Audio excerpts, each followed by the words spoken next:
السلام عليكم. اعتبرت كونفدرالية النقابات الجزائرية بأن العودة إلى التقاعد من دون شرط السن في أقرب وقت نصيحة لخطأ وقع فيه حكومات العهد السابق، كون القرار قد ألحق ضررا بفئة كبيرة من العمال والموظفين، فيما عبرت عن امتعاضها من الزيادات الكبيرة في أسعار المواد الأكثر استهلاكا.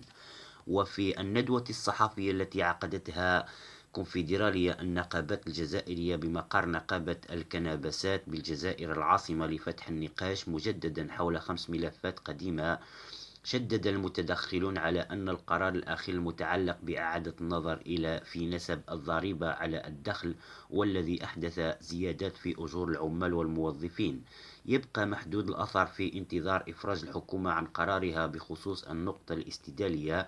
بالمقابل، أعربت الكونفدرالية عن قلقها من زيادة أسعار أغلب المواد ذات الاستهلاك الواسع، والتي أحدثت اضطرابا في القدرة الشرائية، وعلى الحكومة تدارك الأمر في أسرع وقت.